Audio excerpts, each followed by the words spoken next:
Our campaign Beyond the Gate has been one filled with both fun and fear. However, the journey has just begun. Up until now, we've risked it all, just to get an inside look at what was once the only maximum security prison in the province. We've just about run ourselves dry. Do we have what it takes to move forward? Will we ever complete our expedition, or will it all be just a failed odyssey? Here on Beyond the Gate.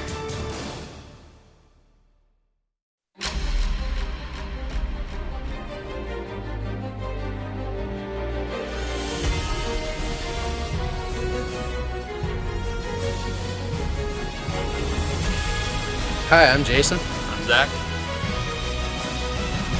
We're here to go beyond the gate.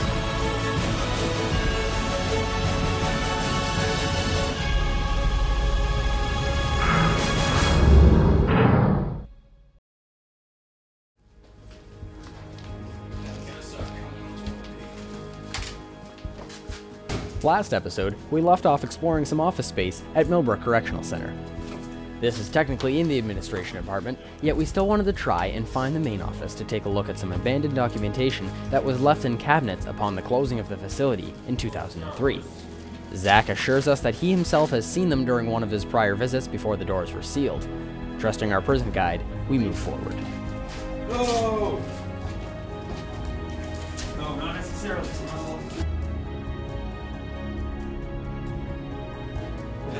Oh, look at all the mold up there. After finding nothing any more fascinating than a moldy basement, we decide that this access point is unable to lead us as far into the prison as we want to go. Feels like Rocky. It looks like... So back out to the yard we went to have one last look around in what daylight we had remaining.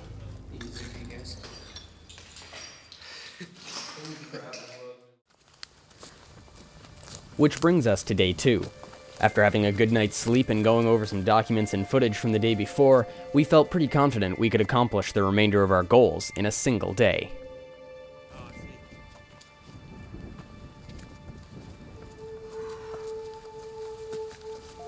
As we make the near-kilometer hike up towards the prison, excitement is an obvious trait amongst the crew.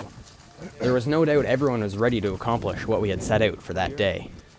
We did in fact make it into administration, but we decided since we originally wanted to see the main office, this didn't count. For day 2, we only had 2 goals remaining.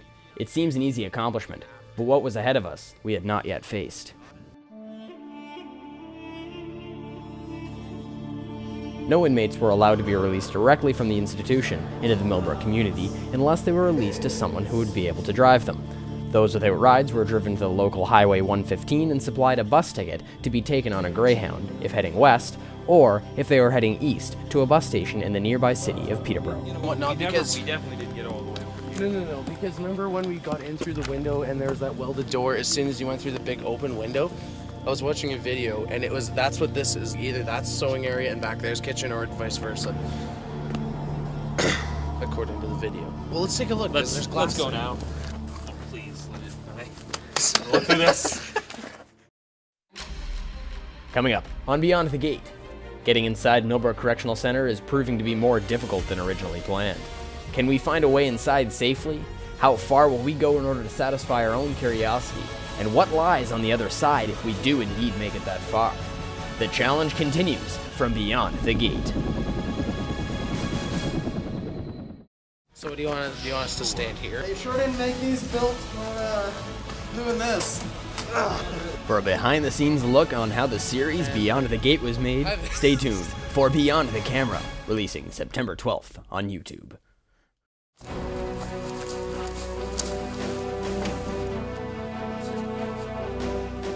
And so our plan to get inside the prison itself continues. We'd remembered seeing an open door on the roof from the outside of the prison. If we could figure out a way to get to it, it may very well lead us to where we want to go.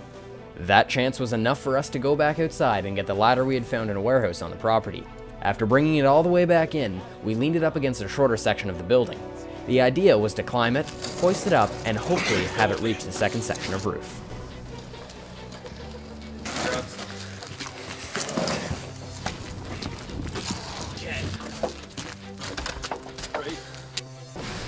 We'd hit our first speed bump. Though the ladder did reach the edge of the roof, it didn't quite reach the top of the metal security barrier. These were installed when the prison was built in areas where it would be easy to climb down from the roof. The only way to get around it was to shimmy across the edge.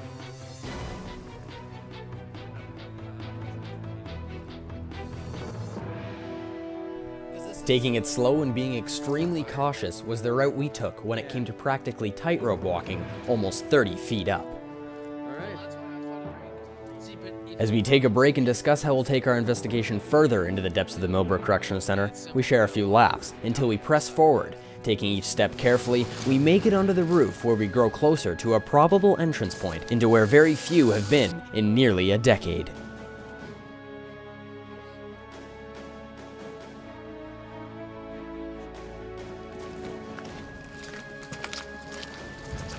The bad thing is your shoes were wet.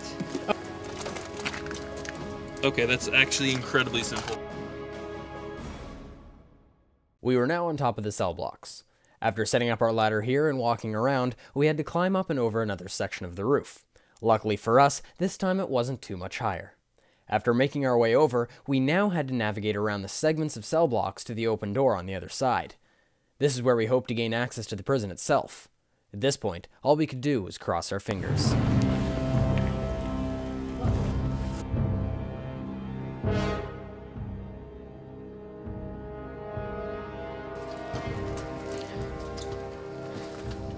The section we climbed over also had an open door on the other side.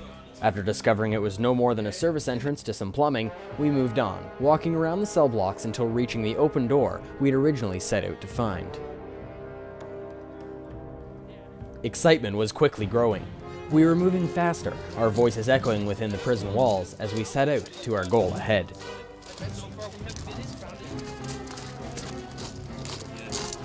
My legal expertise says this is rather illegal. Where will the door lead us?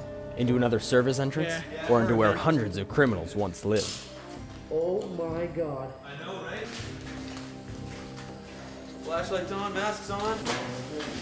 There is that. All of this and more next time on Beyond the Gate.